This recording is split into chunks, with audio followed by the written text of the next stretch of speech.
Okay, welcome back to a special recorded edition of Coast to Coast EVs. I'm joined by my fellow co-host Walter Scholze and two gentlemen whose names may be familiar to you if you're on YouTube and monitor record-setting events, because Yannick Metzner and Julius Wilhelm are part of Electric Avenue, which is a newsletter you can subscribe to. We'll put all the links down in the comments, but they also are slowly becoming famous here for the most efficient trip across the United States in an electric vehicle.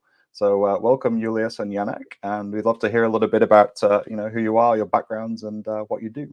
Hey everyone, I'm Yannick. I've been in EV charging for about 8 years.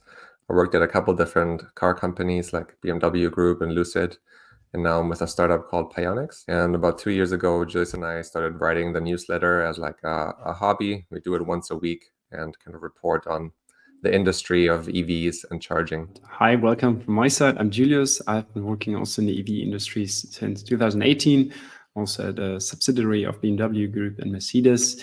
And now I'm at the process of building my own startup in the EV charging industry in Europe out of Munich. And thank you for having me here, Steve and Walter. Thank you. It's an excellent trip and made of questions by the end of it, because there's so many potential avenues we could talk about to drive more than, well, basically almost 3,000 miles in an electric vehicle across the States.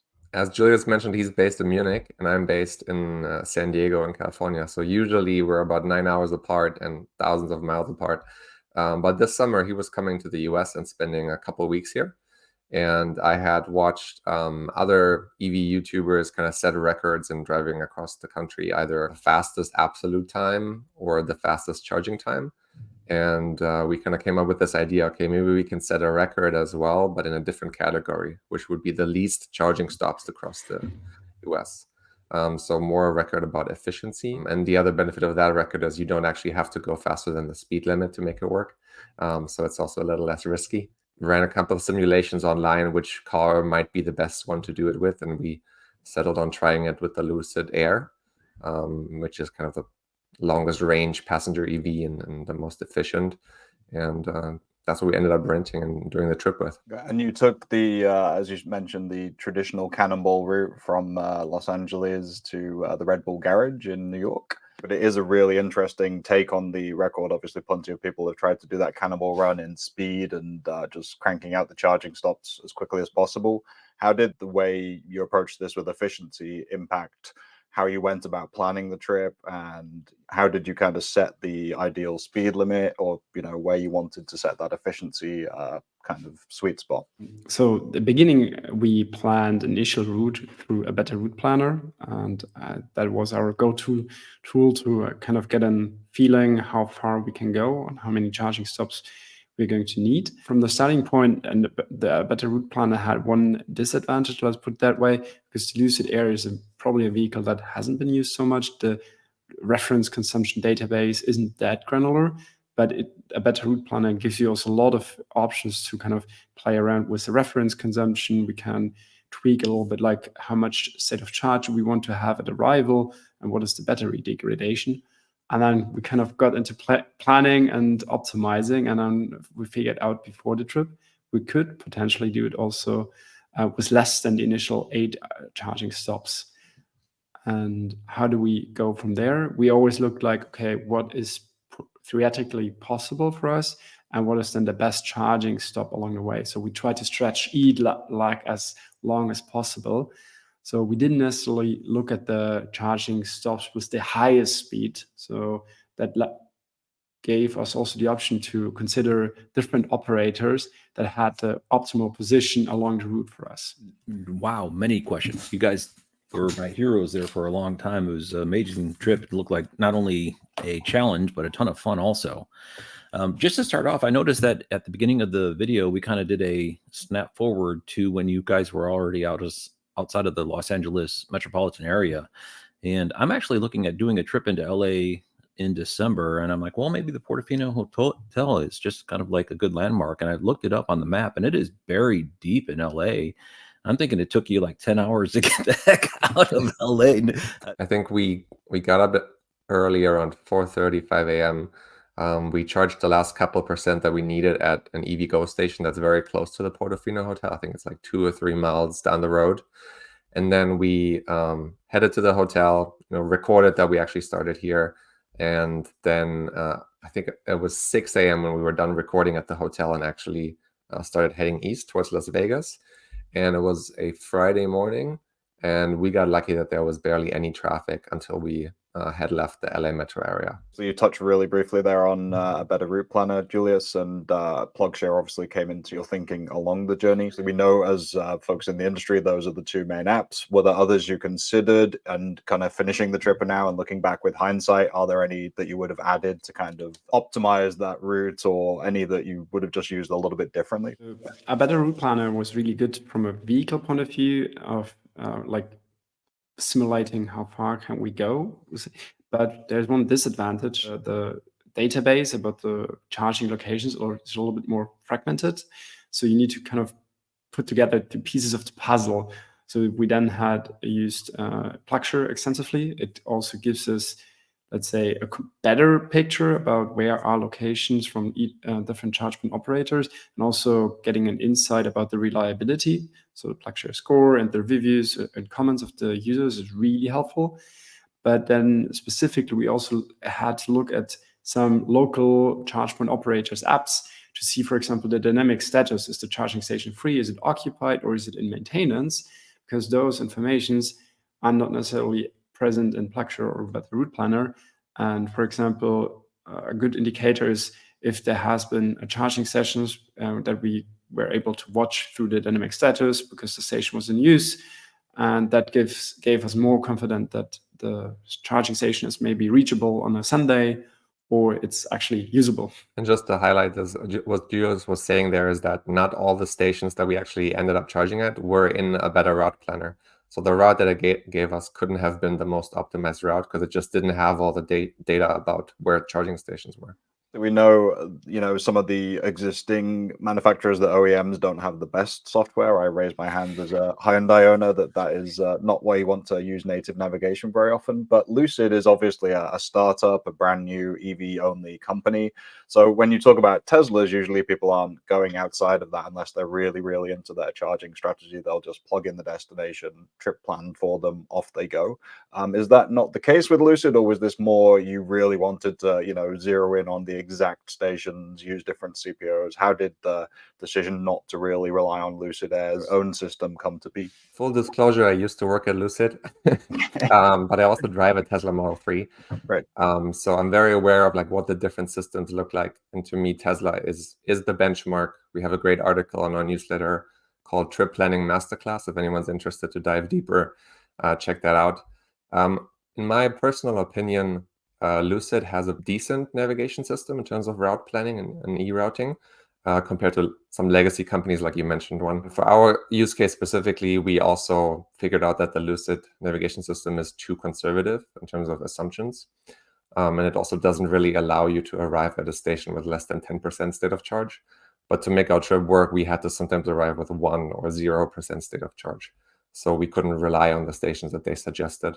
Additionally, we also didn't want the car to precondition the battery because we didn't want to charge as fast as possible. We wanted to burn as little energy as possible between stops.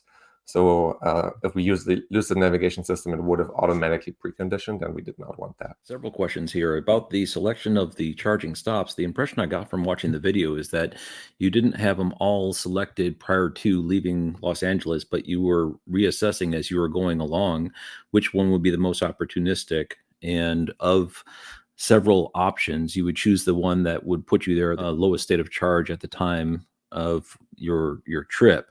And a bit of a judgment call at each one of those stops. And I just want to make sure that assumption is true. Absolutely. So we kind of went into iterative planning once we figured out how far we can actually go. So for example, the first charging stop, which was really a stretch, let's put it that way, St. George, Utah.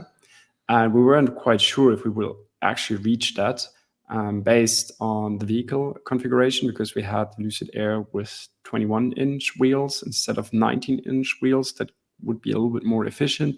So kind of need to check when we reach Las Vegas, are we having enough energy left in the battery to go further, or do we need to recharge before? And that knowledge we didn't have prior to starting the trip. And then also, of course, the time when you're driving, do you have heat or do you have need a little bit more of air condition energy, will also determine like how far can we actually go. The other question I had is Cannonball can go in one of two directions. The distance is the same, but one thing that is different is prevailing winds.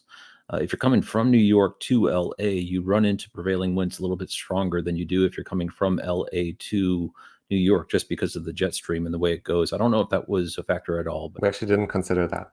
oh, okay. You got lucky. The result in the end was 7 stops across. Now we know 1 with the free wire charger in Colorado. You could have cut that one out. So you were aiming for 6 originally. As far as efficiency goes, obviously you traveled at a very hot time of year. I'm sure that was down to Julius's plans and wanting to be across in the summer. But if you had been under 100 degrees Fahrenheit, as some of these tripped in cooler months, and then maybe using the most efficient version of the Lucid Air, if you'd fine-tuned these, do you think you could get it below that kind of ideal 6 stops, or was it going to be one way or another 6 is kind of the magic number and you just kind of had that issue to extend it out? It's hard to say. So the new Lucid Air Grand Touring 2025 model year, which they just released, actually has a little bit more battery capacity too. It has 118 kilowatt hours instead of 112 like the one we did. It really depends on, I think, 1, the conditions of the day, 2, how far away the charging stops are exactly,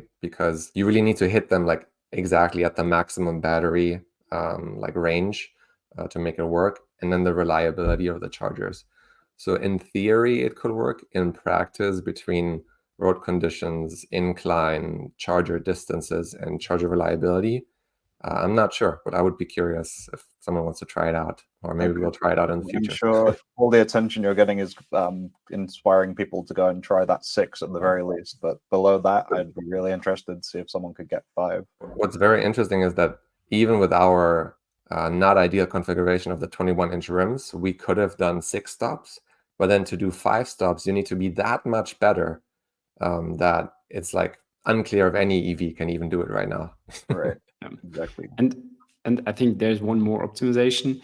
We didn't figure out, let's say, how much the AC does add on consumption, but we figured out that like 5 miles of difference in speed can add a lot. So we usually stay between 60 to 65 miles per hour. Sometimes we needed to go a little bit down to have enough confidence to reach it with 0% state of charge.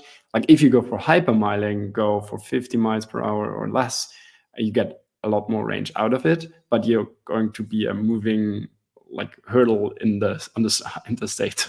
Conversation that you had with the CPO, I think it was Ready E, while you were in the hotel trying to get some telemetry information. There wasn't enough information on the internet or in the charging app, so you just picked up the phone and you actually got someone on the phone who was able to look into the charger and see whether or not it had been used. And once you heard 9 days, you're like, well, I would have been no way, definitely not in that area of the country, because the pickings are so slim. I don't know if you guys had a level 1 charger with you. Wow, no. Boy, that was great. It was not in the car when we rented it. There was neither, let's say, a spare wheel or a level 1 charger. There you go. Just jump in the car and go see what happens. The charger at the Red E station, the last time it had been used was 9 days ago. At that time, a service note was filed that had not yet been closed. And we were unsure if it was even accessible on a Sunday because it was in a dealer lot. And you know how sometimes they block the lots so you don't steal cars when they're closed. So there's just so many unknowns with that charger that we decided to completely forgo it. And we touched briefly upon their level 2.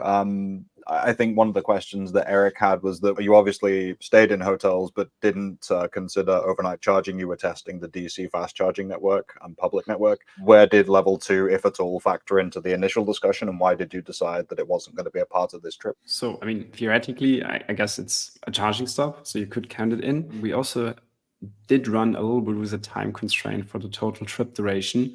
And for level 2 charger to charge the vehicle to 95%, 99%, I think it would be much longer than the duration that we stayed in the hotels. So we stayed usually between like 5 to 7 hours to really get the bare minimum of rest time. And in that time, the vehicle wouldn't have charged.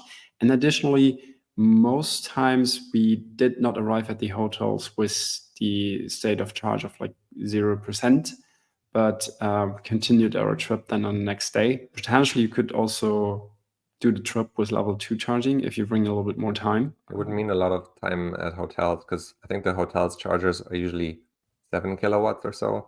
So with some charging losses, 10% or so, you might end up having to charge 20 hours from 0 to 100%. And then if the car is charging, you also can't use it to like look at sites around the area. So you're probably going to be in a hot tub all day at the hotel.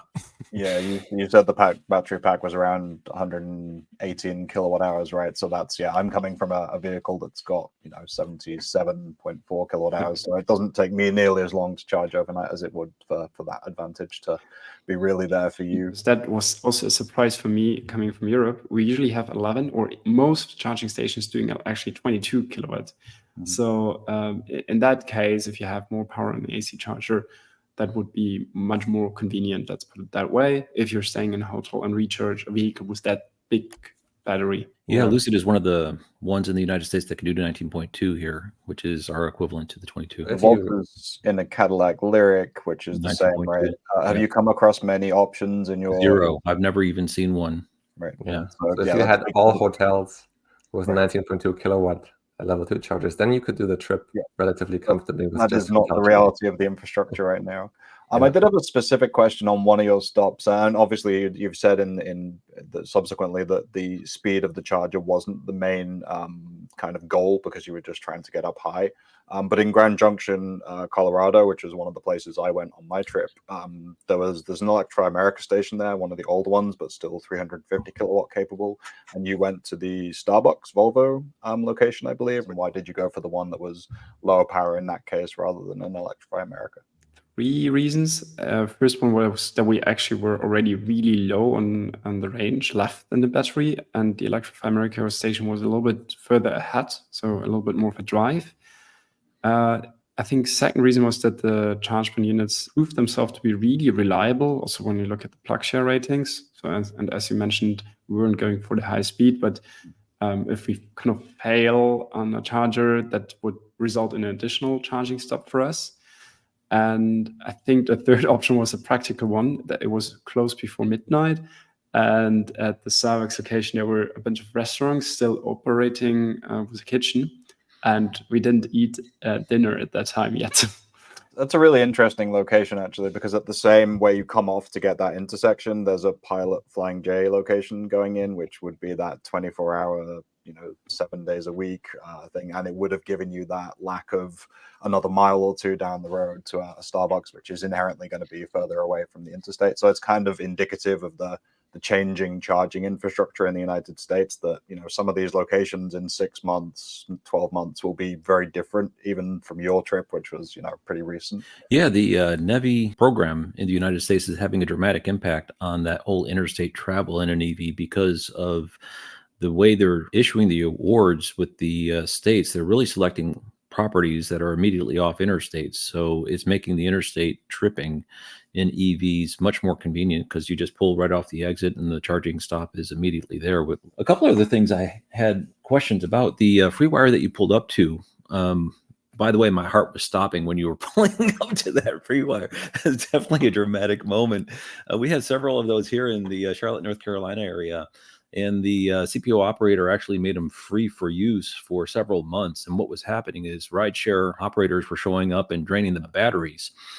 And it would go into what's known as power conservation mode, which was, as I understood, the same message that you all saw. Was there any indication, though, that message you received was a result of the excessive heat, or someone might have just shown up before you and sucked the battery dry or something? I think the battery was still full because later we found in the plug share description it said when the battery is empty, you only get about 21 kilowatts out of it. And we got 44 kilowatts out of it. So I think there was still energy in the battery. And then it disconnected at like 15%. But that was definitely a high dramatic point of the video. I think it's also interesting to, considering you're in Munich and you have the European experience there, to kind of spend a minute or two, contrasting what are your road trips in the European countries like compared to, we're in earlier states of adoption here. We have less infrastructure perhaps, but certainly as big an area as, most of Europe. How did it contrast this road trip to trips you've taken in Europe? I think, we did drive an exceptional route when it comes to what can you expect in terms of density. That is certainly something where, in Germany and also the neighboring country, the population density is much higher, and the same is for the charging stations. So it doesn't require a planning driving in Western European countries at all. You have a high density network of location with 4+ charge points. That is quite convenient. I was unpleasantly surprised about how big the reliability issue is. Actually, I did do another trip with charging at Electrify America, and I always read about the articles that it's such a big problem in the US. And that was also a surprise to me because I thought okay, I know how things are going, I will figure it out.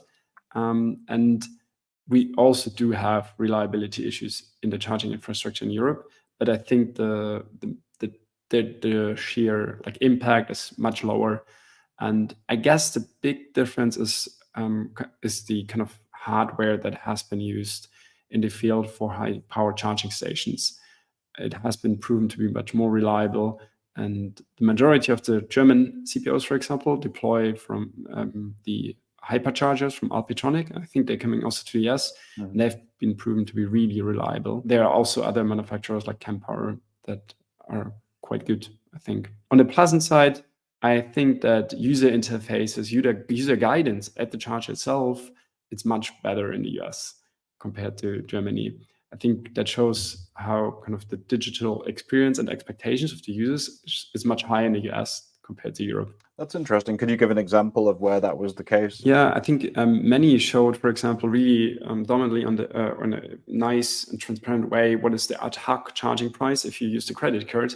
That is not given in Europe all the time. So we have a regulation now in place that there are credit card readers at all fast charging stations, but still price transparency is, for example, lacking.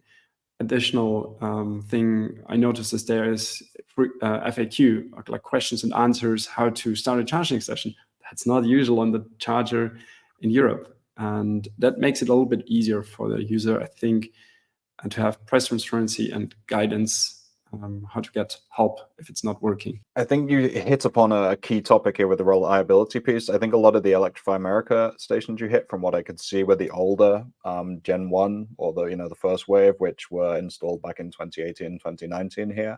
I hit a lot of the newer stations, which seem to give me a lot better reliability, typically SK Signet and BTC Power. Knowing that you're inside the industry and knowing which hardware vendors do a good job in Europe, did that last kind of stop and the hardware that's being used as the next wave, did that make you feel that if you did this again in a year, 2 years time, and those same stops had that hardware in, do you think this would be a smoother trip for one? And second, obviously, you could cut out that 7th stop and make the record 6. Yeah, definitely. I think with the newer generations, manufacturers have learned a lot and embraced those learnings into their charging infrastructure. And I think additionally, what will be quite interesting, these chargers are deployed relatively recently. How does the maintenance and service of the CPOs keeps a high reliability level of the charging stations?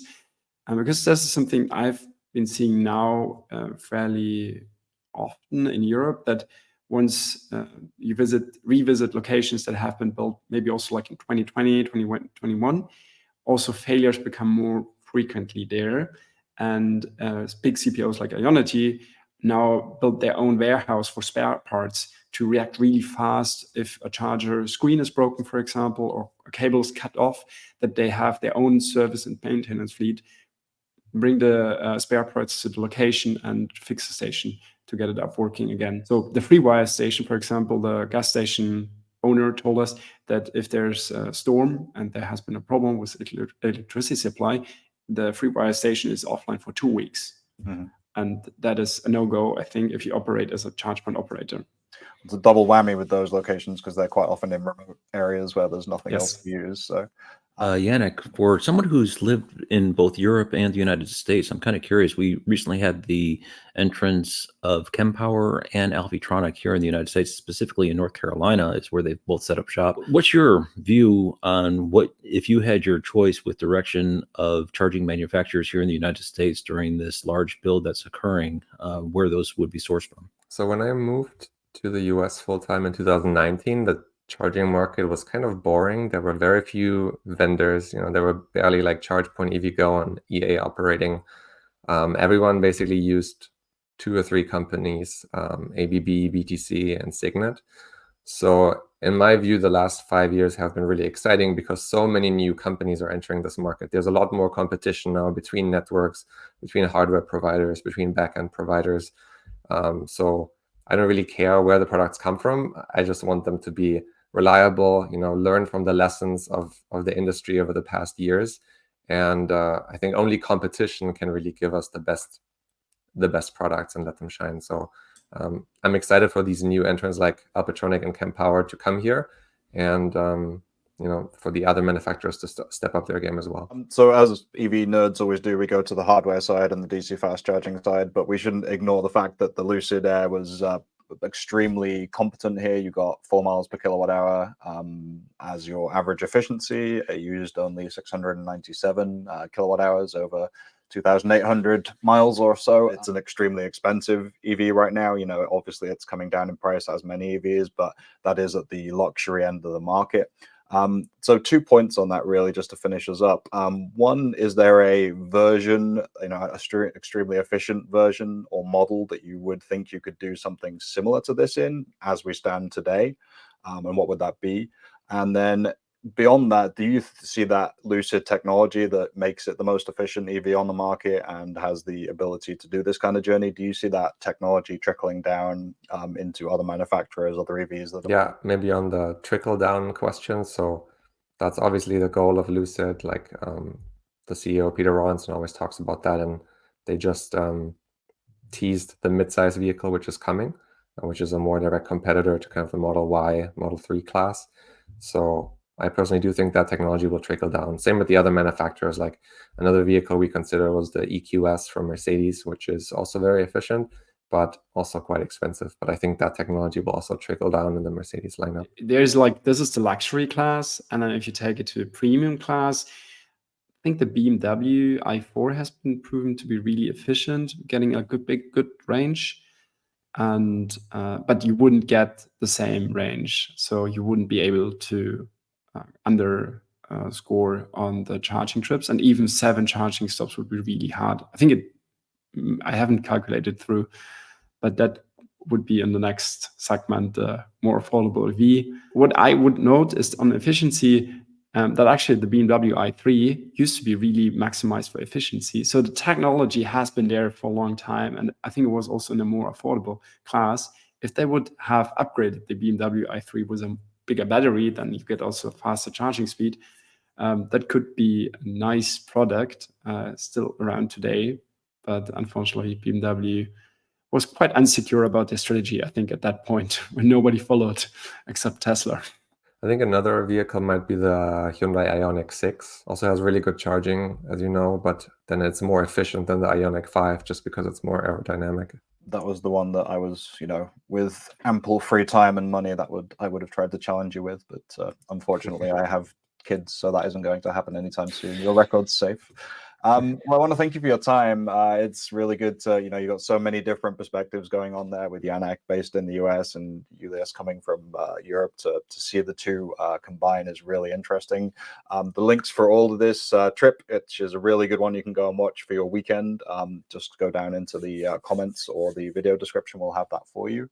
And then we have obviously the Electric Avenue newsletter, which is weekly, but I don't know if you guys want to say a little bit more about that to kind of give people background, what they can get out of that and what they can expect when they sign up. Yeah, so that's our weekly newsletter. It usually comes out Mondays, depending how the weekend goes for us.